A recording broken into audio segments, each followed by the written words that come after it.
சட்டமன்ற தேர்தலில் போட்டியிட திமுக கூட்டணியில் 5 தொகுதிகள் வேண்டும் என்று இந்திய யூனியன் முஸ்லீம் லீக் தரப்பிலிருந்து கேட்கப்பட்டிருக்கிறது. விவரங்களை செய்தியாளர் மாணிக்கம் வழங்கிட கேட்கலாம். மாணிக்கம், வணக்கம். விவரங்களை சொல்லலாம். இந்திய யூனியன் முஸ்லீம் லீக் கட்சியினுடைய மாநில அவசர செயற்குழு கூட்டம் இன்றைய தினம் சென்னை ராயபுரத்தில் இருக்கக்கூடிய தனியார் திருமண மண்டபத்தில் நடைபெற்றது. இந்த கூட்டத்திற்கு தீர்மானங்கள் பல நிறைவேற்றப்பட்டிருக்கின்றன.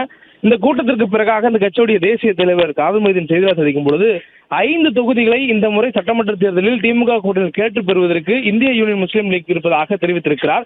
இதற்கு முன்பாக திமுக கூட்டணியில் அங்கம் வைத்த பொழுது இஸ்லாமியர்களுக்கு என்ற பிரதிநிதித்துவமாக 16 சட்டமன்ற தொகுதிகளும், அதே நேரத்தில் இந்திய யூனியன் முஸ்லீம் லீக்கு 5 தொகுதிகள் வேண்டும் என்று தலைவராக முன்னாள் முதலமைச்சர் கருணாநிதி இருந்தபோது கேட்டதாகவும் அதையே அவர் கொடுத்ததாகவும், அதே பாணியில் இந்த முறையும் அவரது மகனாக திமுக தலைவராக இருக்கக்கூடிய மு.க. ஸ்டாலினும் இதை வலியுறுத்துவோம் என்ற வார்த்தைகளை பயன்படுத்தி அவர் தெரிவித்திருக்கிறார். அது மட்டுமின்றி 16 தொகுதிகள் முஸ்லீம்களுக்காக இந்த கூட்டணியில் பிரதிநிதித்துவமாக கொடுக்க வேண்டும் எனவும், அதே நேரத்தில் இந்திய யூனியன் முஸ்லீம் லீக் கட்சிக்காக இந்த முறை சட்டமன்ற தேர்தலில் 5 தொகுதிகள் கொடுக்க வேண்டும் எனவும் கேட்டிருக்கிறார். அது மட்டுமின்றி அவர் சொல்லக்கூடிய அந்த தேர்தல் கணக்காக கடந்த 2021 சட்டமன்ற தேர்தலில் திமுக கூட்டணியில் 3 தொகுதிகள் கேட்டு பெற்ற போதும் கூட அவர்களால் ஒரு இடத்தில் கூட வெற்றி பெற முடியவில்லை எனவும், ஆனால் கடந்த 2024 நாடாளுமன்ற தேர்தலில் ஏணி சின்னமான அவருடைய தனி சின்னத்தில் போட்டியிட்டு அவர்கள் வெற்றி பெற்றதாகவும், ஒரு தொகுதியில் வெற்றி பெற்றக்கூடிய சூழலில் இந்த கூட்டணியில் தொடர்ந்து நீண்ட காலமாக பயணிக்கக்கூடியவர்கள் என்ற ஒரு நட்பின் அடிப்படையிலும், அதே நேரத்தில் அவர்களுக்கான பிரதிநிதித்துவத்தை முன்னிறுத்தும் வகையில் 5 தொகுதிகளை இந்த முறை கேட்டு பெற இருப்பதாகவும்,